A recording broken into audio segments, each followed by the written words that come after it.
I got to in glory land that outside the sun. I got to in blue. Do remember me. Do remember me. Do remember me. When we are the blue. I got to in glory land that outside the sun. I got to in glory land that outside the sun. I got to in glory land that outside the sun. Outside the sun. I got to in glory land that outside the sun. I got to in glory land that outside the sun. Where we are the blue.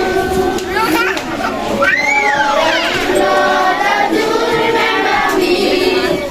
Lord, do remember me. Lord, do remember me. When we are the blue. I've got to miss glory land outside the sun. I've got to miss glory land Try, sing. the sun. I've got It's good.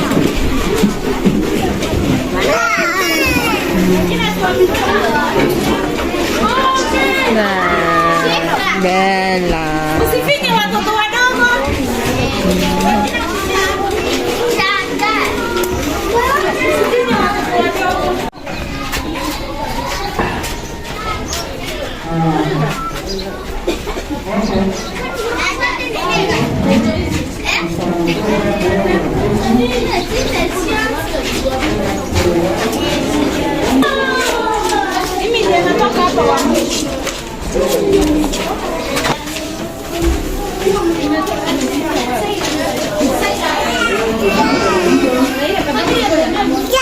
Vanity and pride, caring not my Lord was crucified, knowing not it was for me he died on Calvary.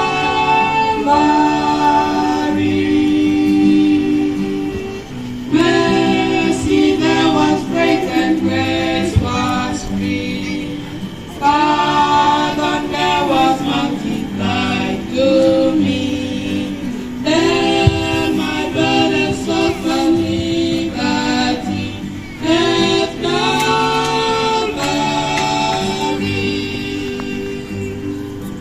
By God's will that the Lord had spent in my guilty soul imploring them to Calvary.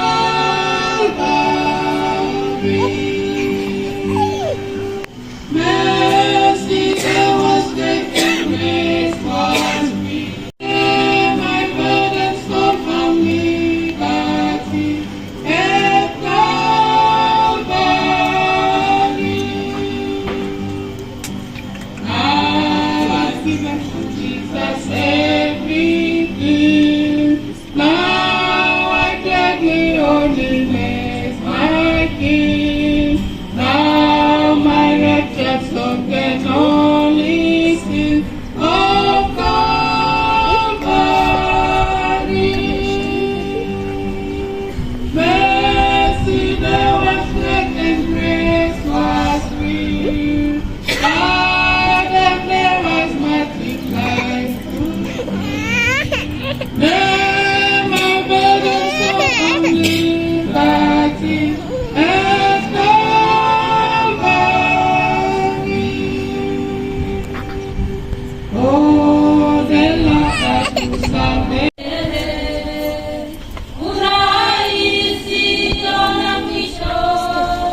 kufanya mapenzi ya mataifa. Wakati uliopita ulitosha kufanya mapenzi ya mataifa.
Oh, come, let us adore him.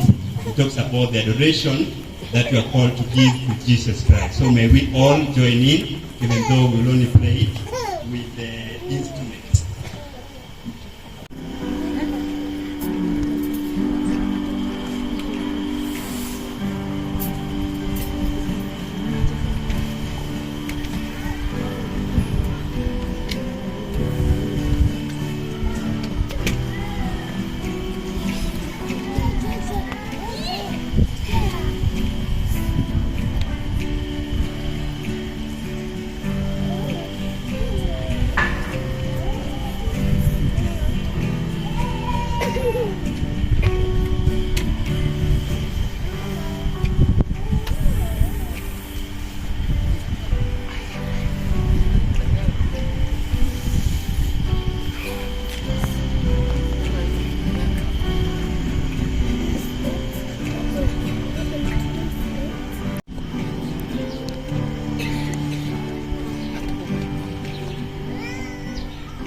Our leader in the General Conference, department leader, who is going to present the word of God.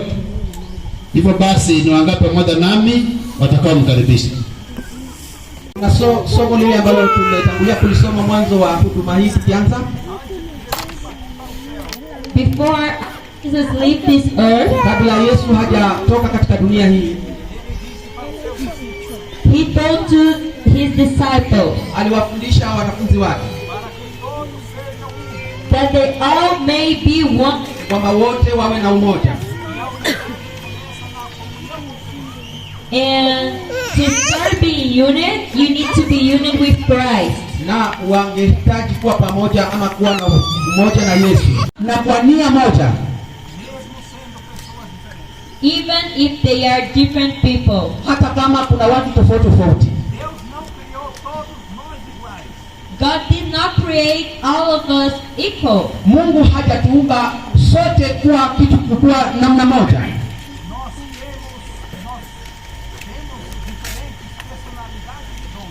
We have different personalities and talents. Tuko na hali tofauti tofauti na talanta tofauti tofauti. We also have responsibilities. Pia tuko na majukumu. So, unity does not mean Hivyo umoja haumaanishi that everyone has the same personality. kwamba kila mtu ana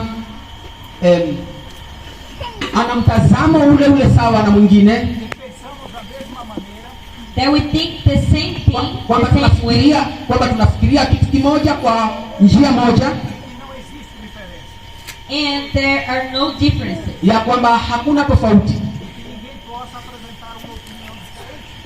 One can express a different opinion. ya kwamba iwe kwamba hakuna mtu hawezi kueleza maoni yake.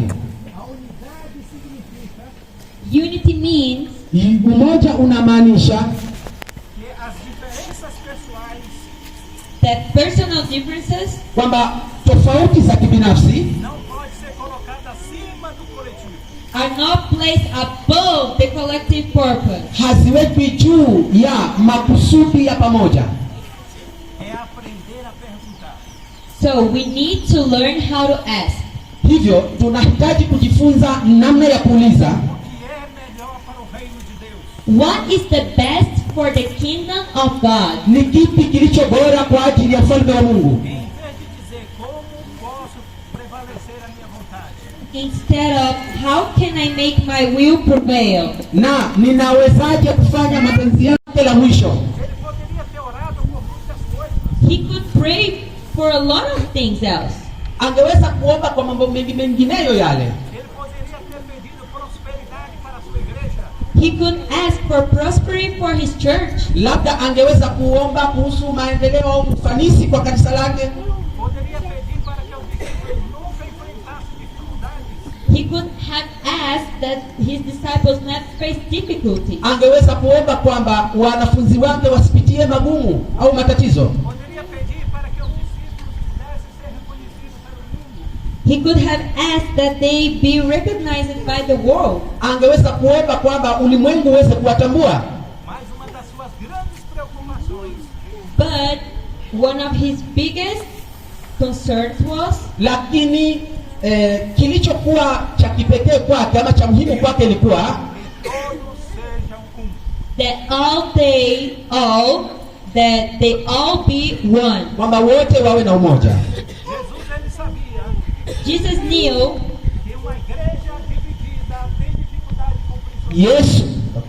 Jesus knew that a divided church Yesu alijua kwamba kanisa lililogawanyika would have difficulties times. lingeweza kuwa na wakati mgumu.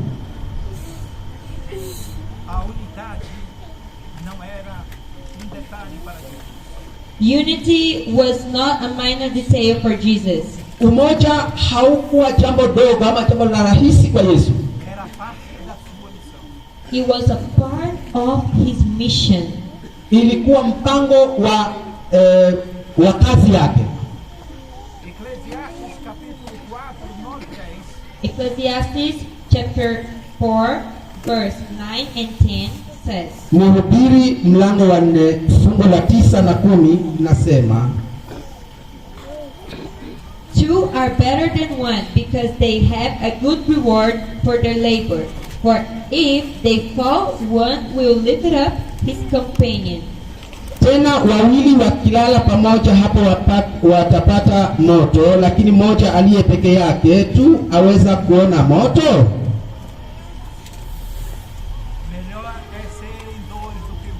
Two are better than one. Kwamba wawili ni bora kuliko mmoja. Whoever is walking on, it can go a long time, Anayefanya peke yake hawezi enda kwa muda mrefu, but it's very dangerous to go by himself. na pia ni hatari wakati anapoenda peke yake. In a Christian life, we need one and each other. Katika maisha ya Kristo tunahitajiana mmoja na mwingine. We need brothers that advise us, Tunahitaji wandugu kama washauri, that help us praying, kwamba kwamba watusaidie kuomba, that correct us when we are wrong, na kutusahihisha wakati tunapokosea. stand beside us during crisis, Unawasimame kando yetu au pamoja nasi wakati wa shida, but also to celebrate our victories. na pia lakini pia waweze kusherehekea pamoja nasi wakati tunapokuwa na ushindi. The church is not only a place to watch the service. Kanisa sio mahali peke yake pa kuweza kuangalia huduma ama huduma.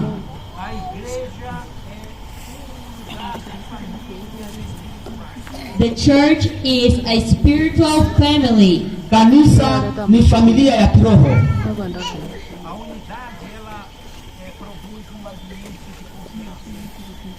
Unity creates an atmosphere of trust. Umoja unaunda mazingira ya kuaminiana ama mazingira ya imani.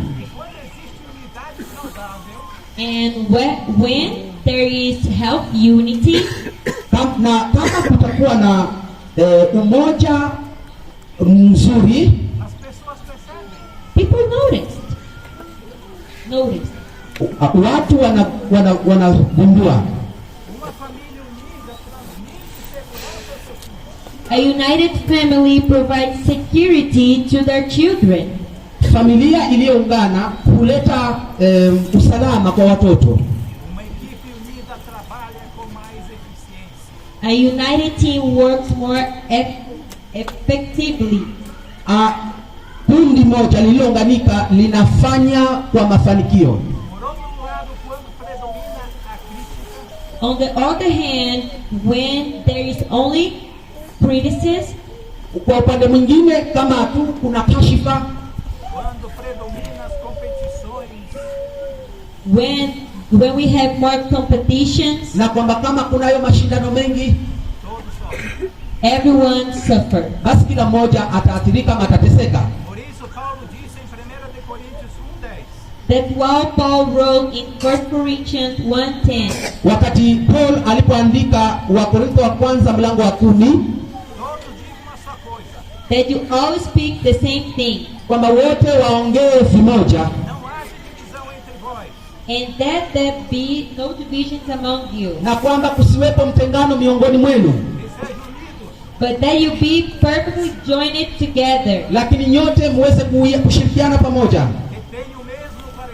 in the same mind and in the same judgment. katika nia moja na katika mapenzi mamoja.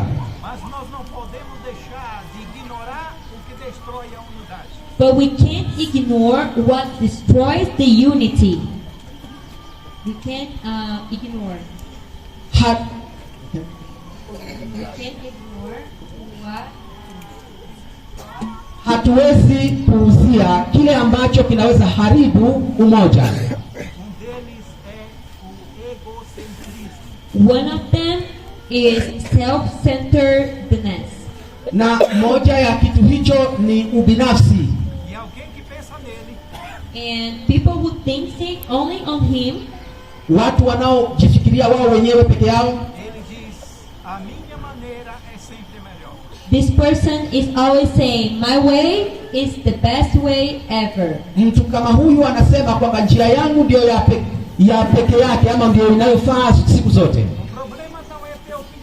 The problem is not having opinion. Shida sio kuwa na maoni.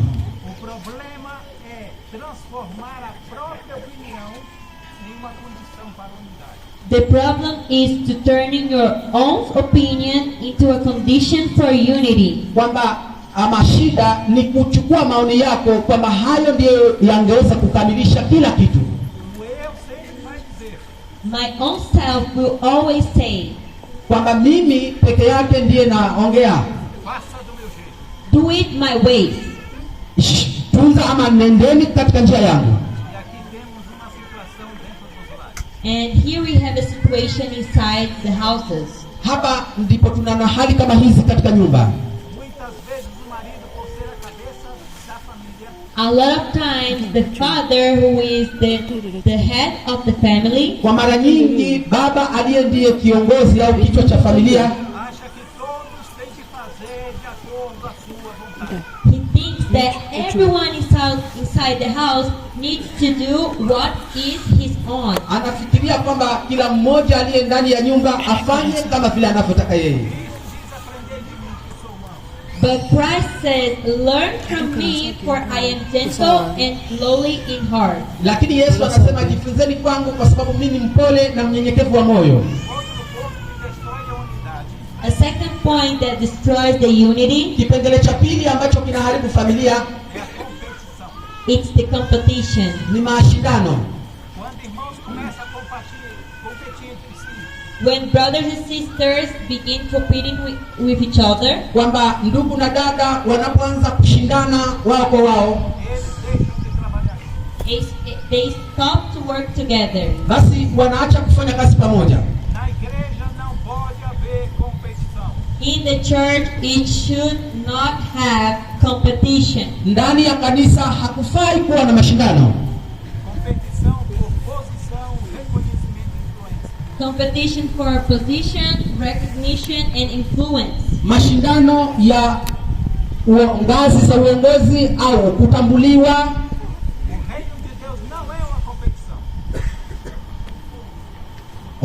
Ama na la mwisho ni mvuto. The kingdom of God is not a competition. Ufalme wa Mungu si kwa kushindana. Somos todos membros do mesmo corpo. We are all members of the same body. Sisi ni washiriki wa mwili mmoja.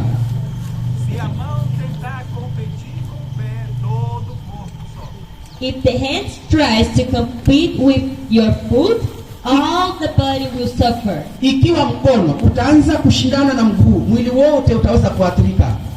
Outro perigo é a independência espiritual. Another danger is spiritual independence. Na hatari ni kujitegemea katika hali ya kiroho ama kuwa na ama kujitegemea katika hali ya kiroho. Ninguém deve viver como se não precisasse de ninguém. Nobody should live as you don't need anyone. Hakuna mtu anafaa kuishi kana kwamba hataki na mwenzake mwingine. E no livro de Judas, capítulo 12, Judas 12, So in the book of Jude 12, Katika kitabu cha Yuda fungu ni la 12, ali ele nos apresenta pessoas espirituais estériles. presents a strong picture of spiritually barren people. Inaonyesha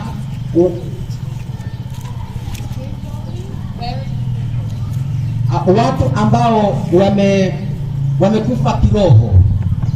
Diz ele, He said, Anasema são nuvens e águas, clouds without water, wingu ambalo halina mvua, são árvores. they are trees without fruit. ni sawa na mti usio na matunda. A vida cristã não foi feita para viver isoladamente. The Christian life was not desired to live alone in isolation. Katika maisha ya Kikristo Designed yaliweza kupangwa to live alone in isolation. Alone or in isolation. Isolated, ya separated.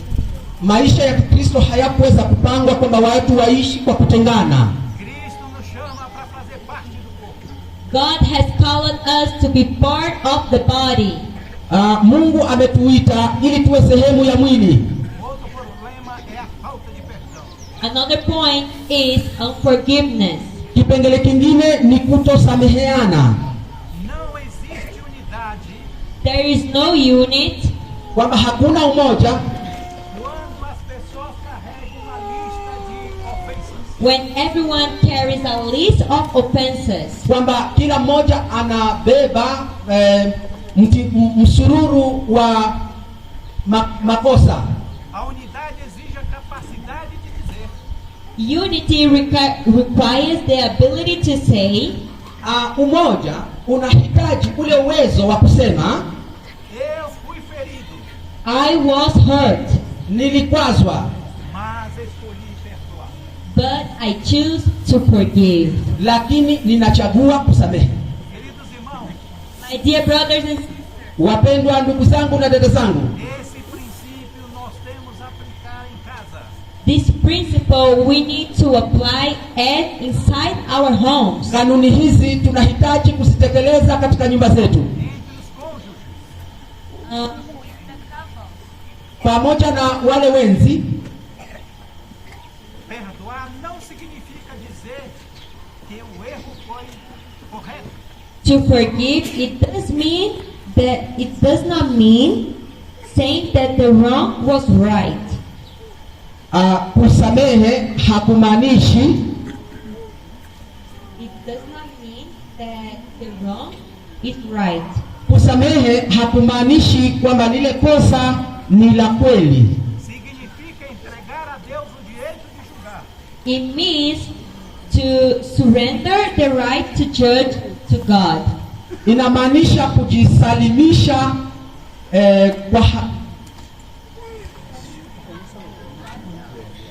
inamaanisha kujisalimisha kwa Mungu aliye hakimu.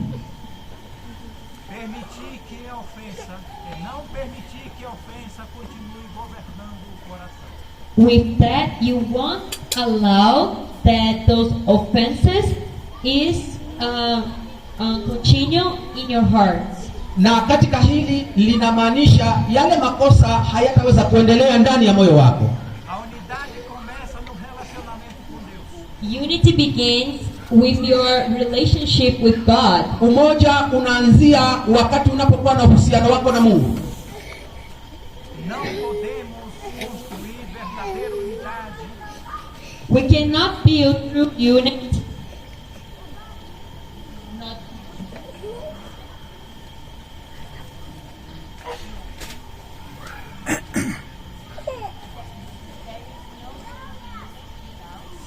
Hakuna umoja wa kweli bila. If we are separated from Christ. Ikiwa umejitenga na Kristo, hakuna umoja wa kweli. Jesus ele disse em São João 15:5. Jesus said in John 15:5. Yesu akasema katika Yohana 15 fungu la 5, Eu sou a videira, I am the vine, mimi ndiye mzabibu, vós as varas. you are the branches. nyinyi ni matawi. Ele diz: se está em mim, vai produzir fruto. He who abides in me and I in him bears much fruit. Akaye ndani yangu nami ndani yake huzaa matunda. Porque sem mim nada podeis fazer. Because without me you can do nothing. Kwa sababu bila mimi hamwezi fanya chochote. A unidade verdadeira não nasce apenas de técnicas. The true unit does not arise from the leadership techniques only. Unapokuwa na umoja, hakukuzi tu nyenzo za uongozi. A unidade não nasce de reuniões e regras. It does not come from meetings or rules. Meetings and rules. Haimaanishi kuwa na mikutano na sheria rules. A unidade nasce da comunhão com Cristo. The unity comes when you are connected with Christ. Umoja unakuja wakati umeunganishwa na Kristo. Quanto mais perto estamos de Cristo, When you are closer to Christ, Unapokuwa karibu na Kristo, mais próximo estaremos de Deus. even closer we will be to each other. basi ndipo tutakuwa karibu na mmoja na mwingine. Aqui nós temos triângulo. Here we have a triangle. Hapa kuna E eu quero convidar aqui a família de Micai. hapa kuna huu kitu kimewekwa hapo. I would like to invite him, Ningeomba kuwauliza wafike hapa jamii ya Luboya. Ou qualquer outra família. Eu preciso de uma esposa e um esposo. Preciso ficar rápido. come on, we are waiting for you. Wasubiri karibu.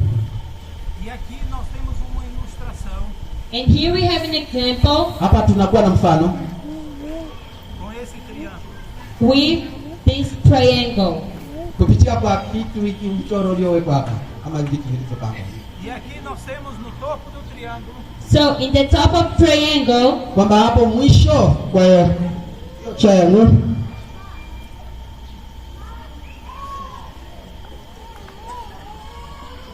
e aqui nós temos um casal. so here we have a couple. hapa tuna familia ama wenzi.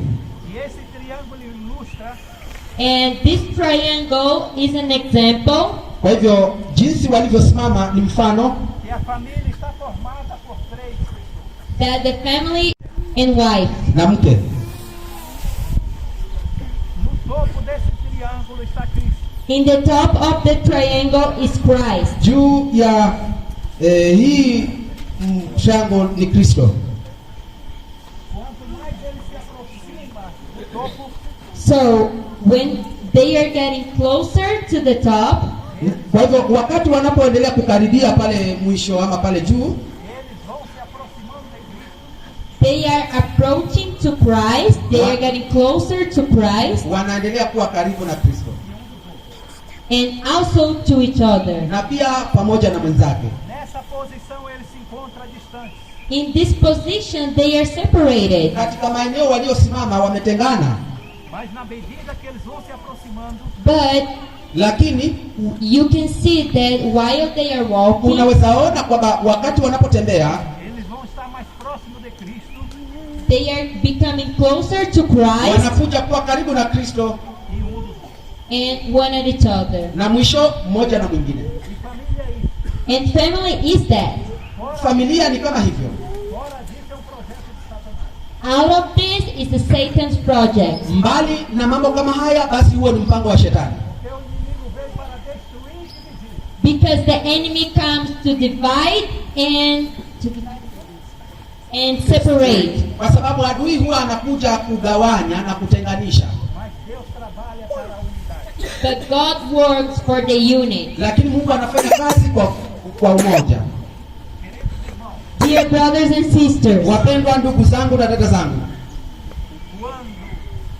Quando meu irmão se aproxima de Cristo, when my brother is getting closer to Christ, wakati ndugu anapokuja karibu na Kristo, ele também se aproxima de mim. he's also closer to me. basi ndipo anakuja karibu na mimi pia.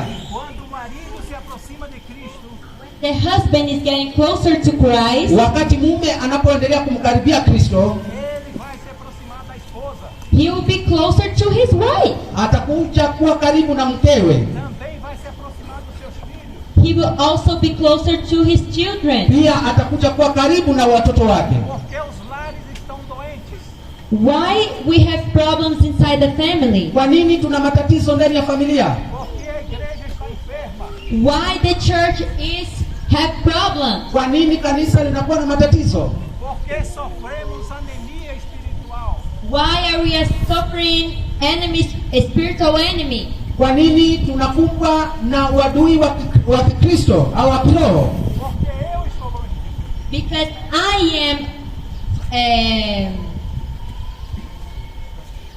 Because I am not connected with Christ. Kwa sababu sijaunganishwa na Kristo, E eu não posso esperar milagre na minha vida.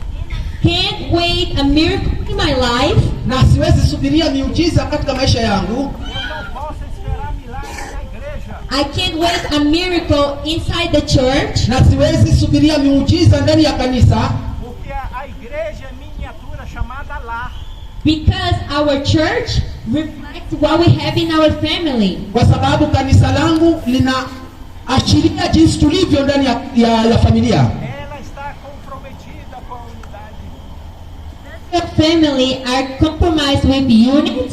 Ikiwa kanisa limeweza ikiwa familia imeweza kuwa na umoja, O segredo da unidade é Cristo. The secret to be unit is Christ. basi siri ni kuwa na umoja na Kristo. Diz a serva de Deus. Ellen White wrote, Ellen White aliandika, O segredo da verdadeira da união da igreja the secret of the true union in the church siri ya umoja wa kweli ndani ya kanisa e da família and also the family, na katika familia, não é diplomacia. it's not diplomacy, sio katika usomi O tato habilidoso. not management, au usimamizi, E o sobre-esforço humano para vencer as dificuldades. it's not a superhuman effort to overcome difficulties, ama sio kuwa na nguvu za ziada za kuweza kushinda matatizo, Mas é a união com Cristo. but union with Christ. lakini ni kuunganika na Kristo. Você pode ter a melhor faculdade. You can have the best college. Unaweza kuwa katika chuo cha maana na kizuri, Você pode ser a pessoa mais importante. You can be the most important people.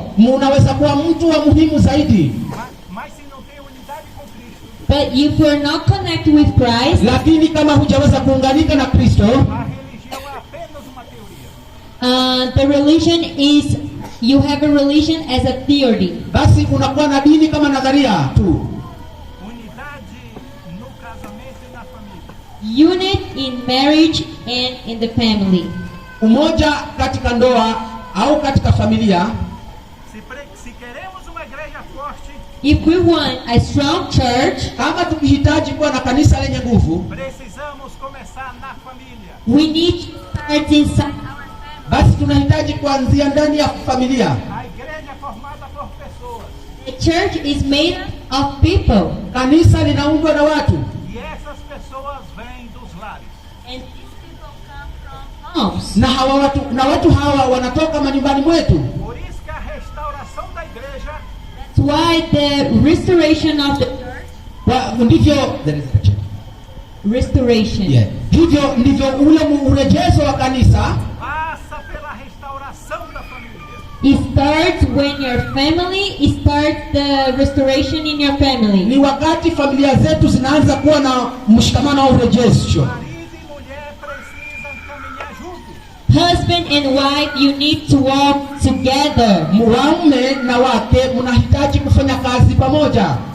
Nós não podemos colocar em risco a nossa missão. We can't put in risk our mission. Kusudi letu hatuwezi kuliweka katika hatari.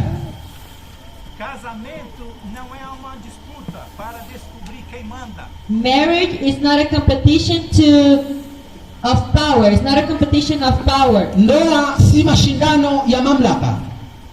Casamento é uma aliança para descobrir To get married is an alliance to discover. Kuingia katika ndoa It's alliance to discover. kuingia katika ndoa ni umoja wa kuweza kutambua como podemos servir melhor juntos. How can we better serve together? yani kutambua ni jinsi gani tunaweza kufanya kazi pamoja kwa uzuri. Marido e esposa precisam aprender a conversar. Husband and wife, they need to learn how to talk. Mume na mke wanahitajika kujifunza namna ya kuweza kuongea, A orar e planejar juntos. To pray and plan together. kuomba na kupanga pamoja. Existem momentos que um vai ter diferença do outro. Times that they will have different opinions. Kuna wakati ambapo watakuja kuwa na tofauti ya maoni, Mas as diferenças não precisam produzir divisão.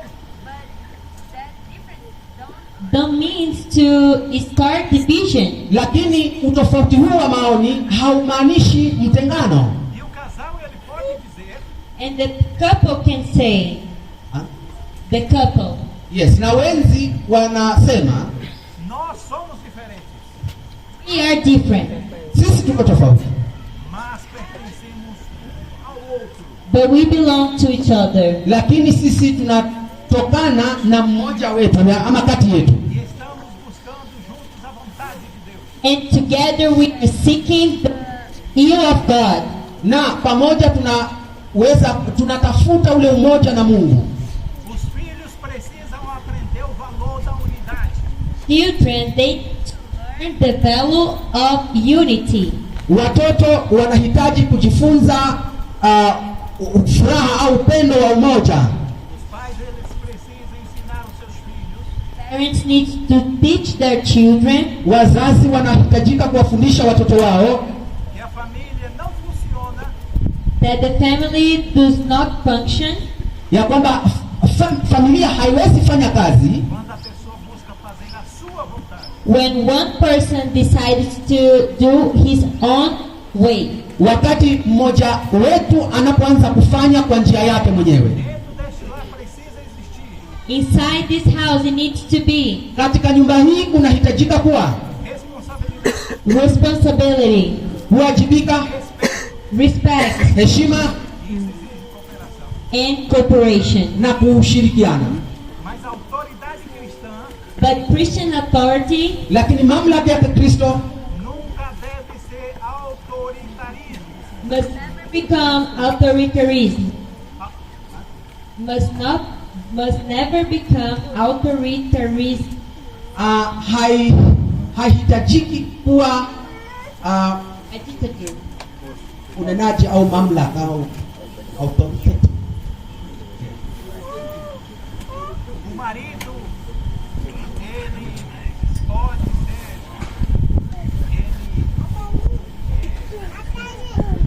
o marido, ele é uma pessoa que tem autoridade.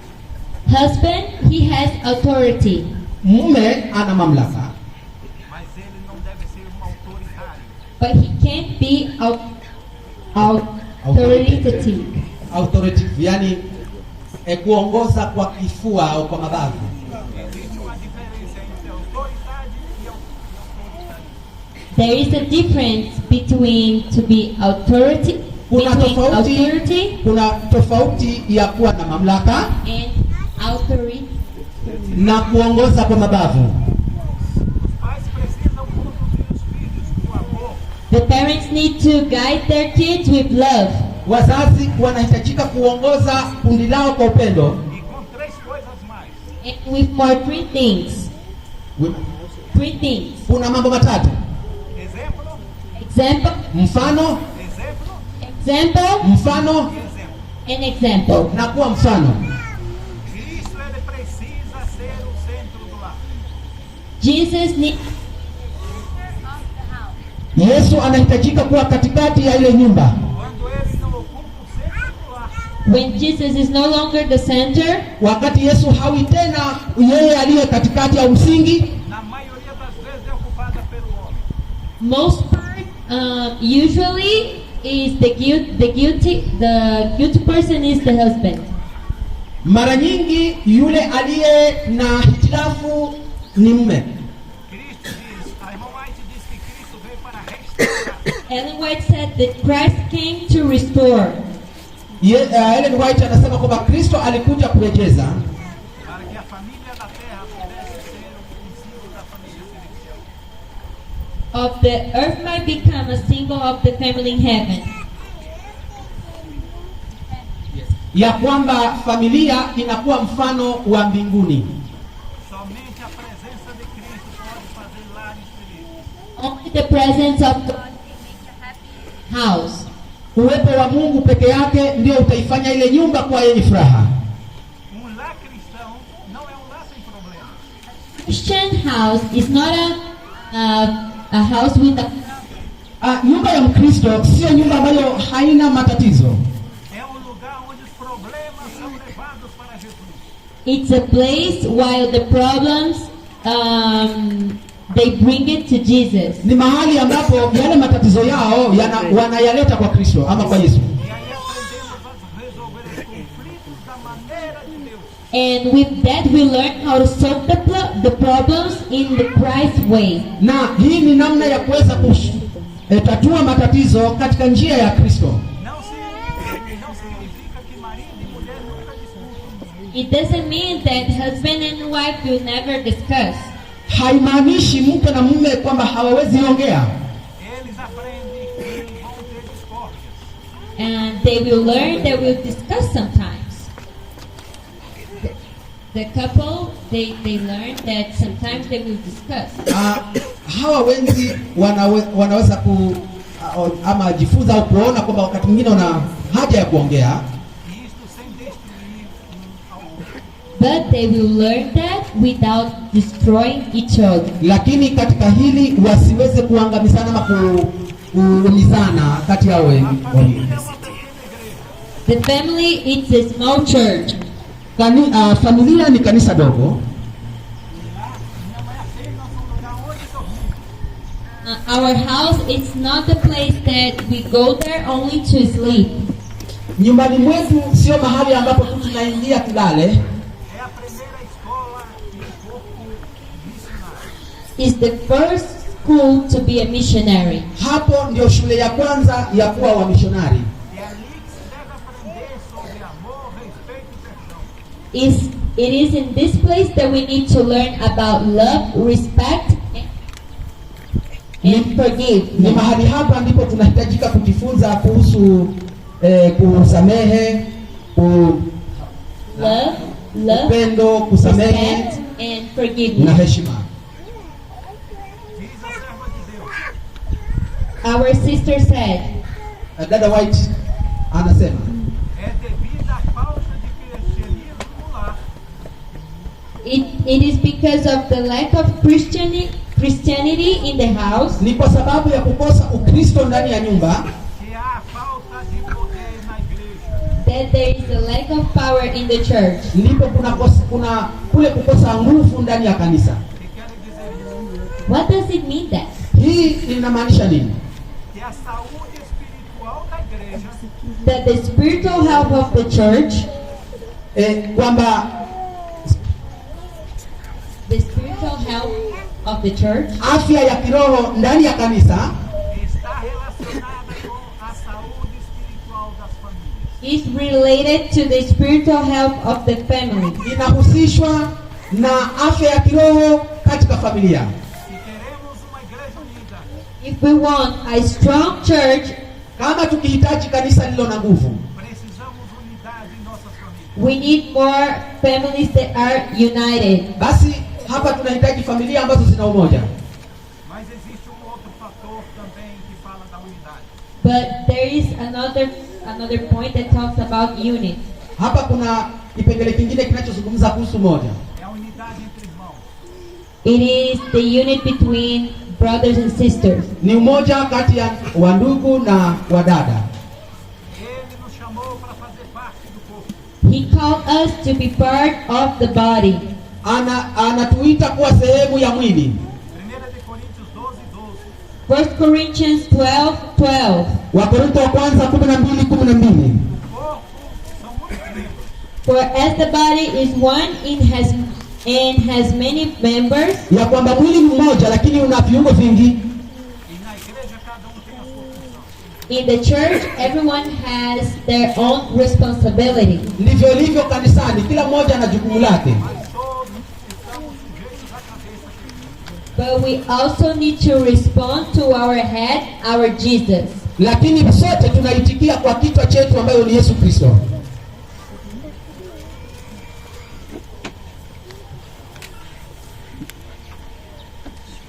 Cristo, ele deve ser o centro de nossos lares e também das nossas igrejas. Our Jesus needs to be the center of our houses and also our church. Yesu anahitajika kuwa katikati ya familia zetu na pia kanisani mwetu. Assim, meus queridos irmãos, With that, my dear brothers and sisters, with that, our dear brothers and sisters, Pamoja na hilo, ndugu zangu na dada zangu, unidade não significa ausência de conflito. unity, it doesn't mean that you won't have problems, conflicts. umoja haumaanishi kwamba hamtakuwa na matatizo. Uma equipe não terá momentos uma equipe sempre ela vai ter momentos de tensão. A team always will have situations that will have some conflicts. Kundi wakati mwingine litaweza kuwa na hali ambazo kutakuwa na changamoto ama matatizo fulani. Mas as pessoas espirituais But spiritual people, Lakini watu walio wa kiroho não permite que uma discórdia se transforme em guerra. they don't allow that a conflict becomes a war. hawataweza kuruhusu kwamba hizo changamoto ama matatizo ije kuwa vita. A unidade é uma testemunha também ao mundo. The unity is also a testimony to the world. Na kwa sababu ule umoja ni ushuhuda pia kwa dunia. Então voltemos ao texto inicial. So let's go back to the verse of the beginning. Basi turudi nyuma kwa lile fungu la awali la kwanza, Para que todos sejam um. That they all may be one. kwamba wote wawe na umoja, Para que o mundo creia em mim. That the world may believe. ya kwamba ulimwengu uamini. Vejam, podemos permitir que o espírito da divisão do mundo entre na igreja. We can't allow that spirit of division of the world get inside the church. Hatuwezi kuruhusu mtengano wa kidunia uingie ndani ya kanisa, E esse espírito de divisão entre em nossa casa. That the spirit of division get inside our houses. ya kwamba roho ya mtengano iingie ndani ya nyumba zetu. Jesus orou pela união do seu povo.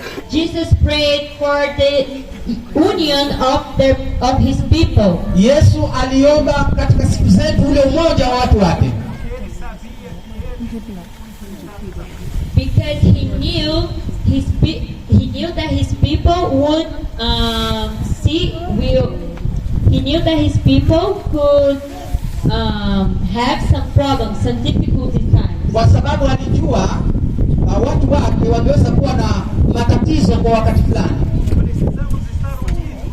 We need to be united Tunahitaji kuwa wamoja au waliounganika Na verdade, on truth, katika kweli, na oração, in prayers, katika maombi, na família in family, katika family e na igreja. in the church, na hata ndani ya kanisa pia. Principalmente em Cristo. and mainly in God.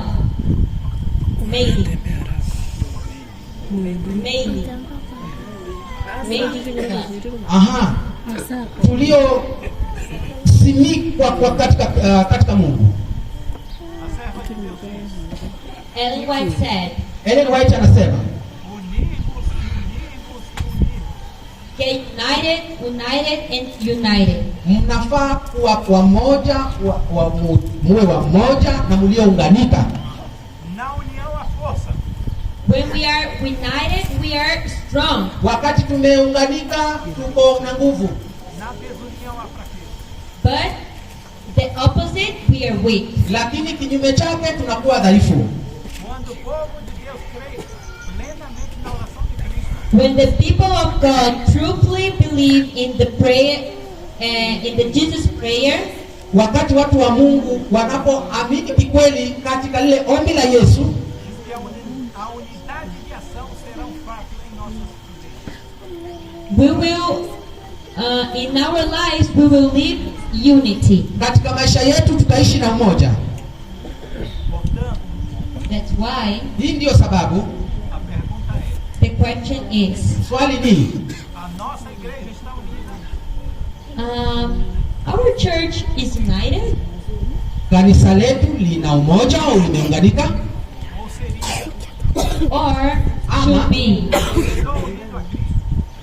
or should be, am I connected to Jesus Christ? Ama swali liwe hivi, je, mimi nimeunganika na Kristo? Porque a unidade da igreja começa em nossos corações.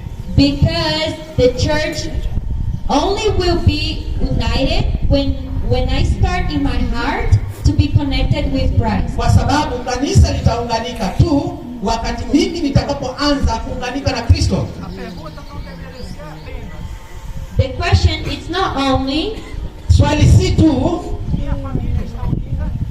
is my family united? je, familia yangu imeunganika?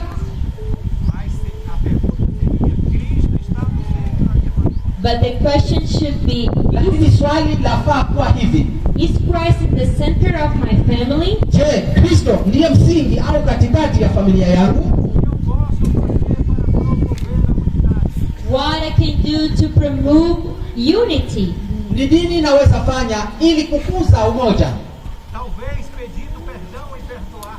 Maybe asking for forgiveness Labda ni katika kuomba msamaha and also forgiving. na pia kusamehe.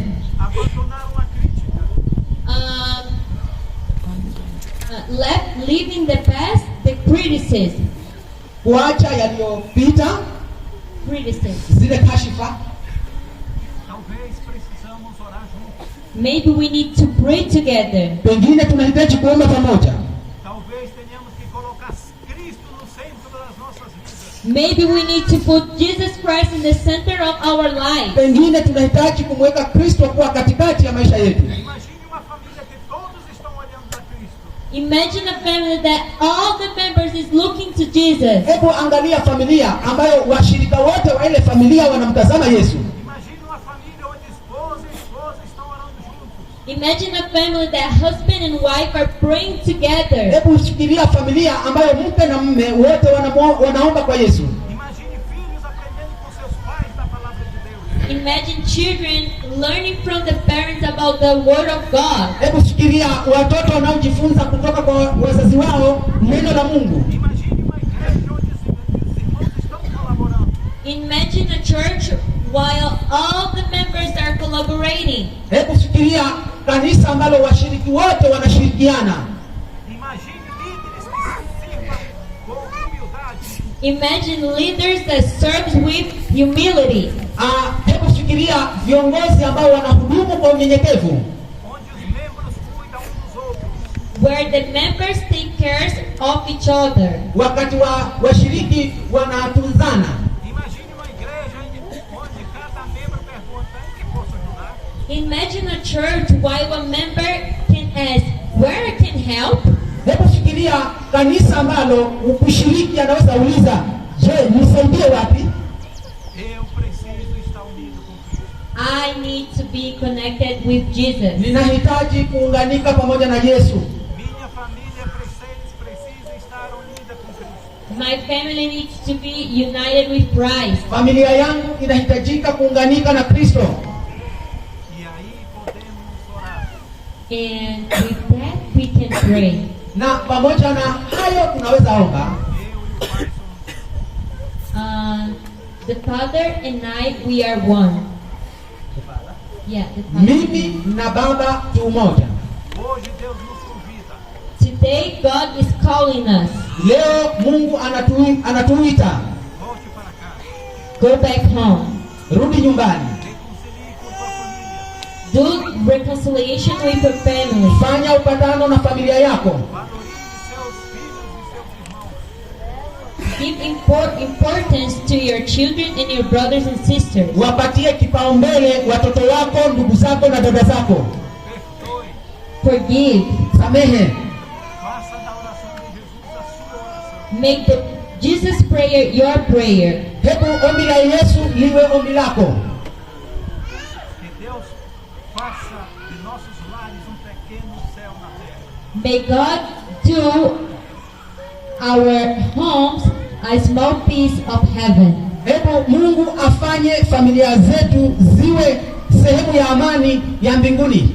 Queridas famílias, Dear families, Wapenzi familia, talvez aqui nós estamos falando com o Pai em algum momento se equivocou. maybe I'm talking with some parents that have committed some mistakes. pengine ninazungumza na wazazi ambao wamefanya makosa. Talvez estamos falando com mãe, com esposo, que também errou. Maybe a father or a wife committed some mistakes. Pengine baba au mama ambaye amefanya makosa. Talvez estamos falando com filhos que erraram em um momento. Maybe I am talking with some children that were wrong in something. Pengine ninazungumza na watoto ambao wamekosea katika jambo fulani. Talvez temos errado como família. Maybe we are leading our family in the wrong way. Pengine tunaongoza familia zetu katika njia isiyo sahihi. Talvez não tenha quebrado esse compromisso com Deus. Maybe we are not achieving our compromise with Jesus. Pengine hatufikii mahusiano yetu mema na Kristo, Que é de amar aquelas pessoas que Ele colocou em nossos caminhos. Which is to love the people that Jesus put on our way. ambao ni kuwapenda wale watu ambao Yesu amewaweka mbele yetu. E hoje nós temos a oportunidade And today we have the opportunity Leo tuna nafasi de dizer para o Senhor: to say to the Lord, kumwambia Bwana, Senhor, eu errei ao longo da minha vida. Jesus, during my life I was wrong. Yesu, katika maisha yangu nimekuwa katika hali ya makosa, Mas eu quero fazer um pacto contigo de perdão. But I want to do an alliance of forgiveness with you. lakini ninataka kufanya mapatano ya kusamehe pamoja nawe. E nós queremos aproveitar essa oportunidade. And we want to take this opportunity. Na tunataka kuchukua nafasi hii E queremos orar por todas aquelas pessoas And we want to pray to all the people kwamba tunataka kuomba pamoja na watu wote em algum momento da mensagem that in any time of the message, kwamba wakati wowote wa ujumbe sentiu o Espírito Santo falando em seu coração. felt the Holy Spirit talking to the heart. uhisi kwamba Roho Mtakatifu anazungumza na moyo wako. Quero que você levante seu mão I want you to stand up Ninaomba msimame e and come here. na mje hapa. We will pray. Tutaomba Deus tem o poder de fazer a transformação. Because God has the power to transform. kwa sababu Mungu ana uwezo wa kubadilisha. Deus fez a sua parte. God made his part. Mungu anafanya sehemu yake, Mas Ele precisa que você faça a sua parte. But he also needs you to do your part. lakini pia anakuhitaji ufanye sehemu yako. Saia do seu banco e venha aqui. Get out of your chair Simameni mje hapa and we will pray. ili tuweze kuomba. I want the pastors, Ninahitaji wachungaji, all the pastors that are here, wachungaji wote walio hapa, Nono bella. that you stand around those people niweze kuingiliana kwenye wale watu. Nono bella. and then we will pray. Basi ingie katika zile sehemu ambazo zina watu ili tuombe,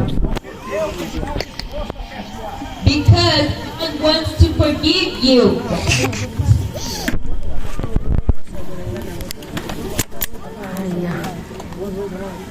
Together. karibuni nyote, njoni hapa karibu, We're here right now na tutaomba hapa sasa hivi, and we will ask God na tutamuomba Mungu that his forgiveness be effective on each life here. kwamba msamaha wake umpate kila mtu aliye hapa, Sangue dele seja colocado em vossa vida. na kwamba mioyo yetu iweze kusafishwa au kutakaswa. I want to ask the pastor that are here Nataka kuomba wachungaji walioko hapa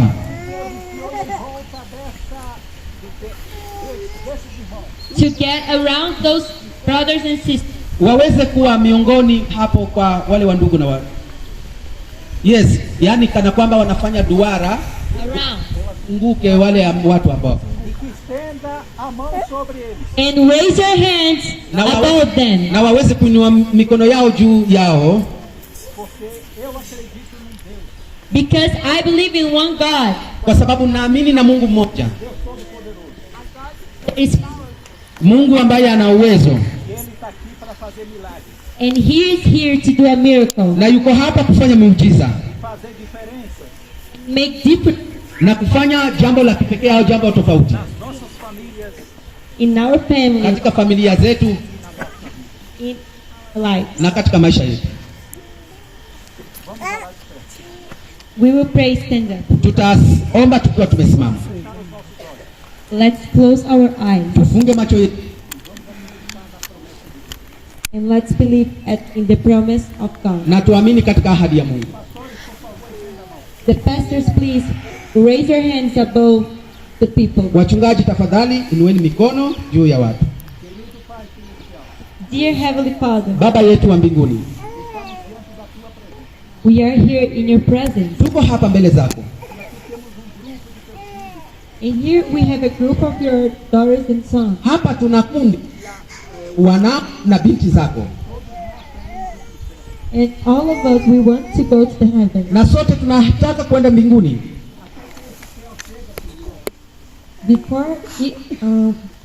While we are waiting for this heaven, Na kile ambacho tunasubiri kutoka mbinguni,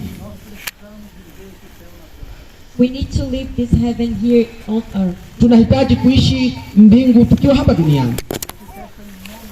I ask you in the name of Jesus, Ninakuja kwa jina la Yesu, bless Wabariki waume esses pais, Baba, esses esposos que muitas vezes têm falhado. wote ambao kwa namna fulani waliweza kufanya makosa. Basi wabariki wale wenzi wao wake that a lot of times have failed on her life. mara nyingi waliweza kufanya makosa katika maisha yao. May you bless the children. Pia uwabariki watoto, And may you bless our families here representatives. na kwamba ubariki familia ambazo wawakilishi wao wako hapa. I ask you, Jesus, nakuomba Yesu, that your blood get put on our heart. ya kwamba damu yako iweze kunyunyiza ndani ya mioyo yetu.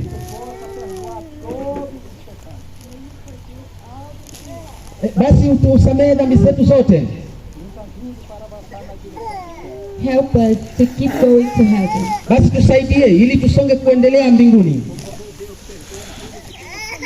Please forgive us in all that we have failed. Tafadhali tusamehe kati ya yote yale ambayo tumefanya makosa. But we want to start a new life. Kwa sababu tunataka kuanza maisha mapya. We ask you in the name of Jesus. Tunakuomba kupitia jina la Yesu. Amen. Amen. Amen.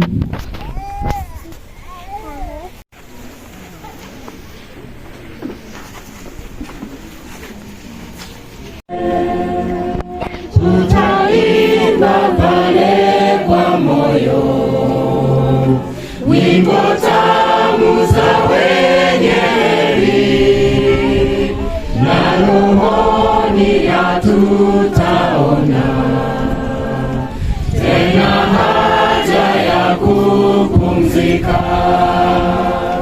Kitambo tu bado tutakutana ng'ambo pale. Kitambo tu bado tutakutana ng'ambo pale. Basi tukiwa vile tulivyo tumesimama kupokea. She is the secretary of the department, the family department. Maria Dolores, she is the treasury of the family department. Oscar, he is a volunteer. Our brother Oscar. Oscar ni mtu wa kusaidia. Sister Norma from Mexico. Dada Norma anatoka Mexico.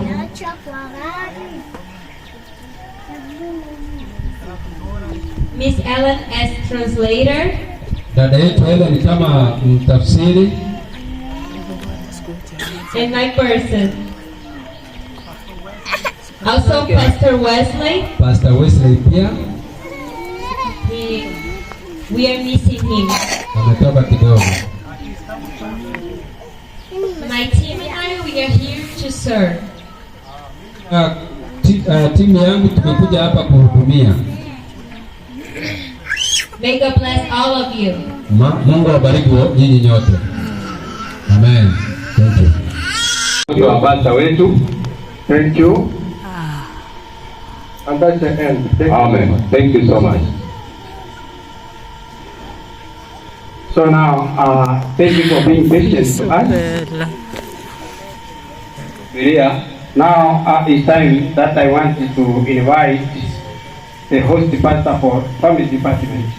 Nikaweza kualika pastor ambaye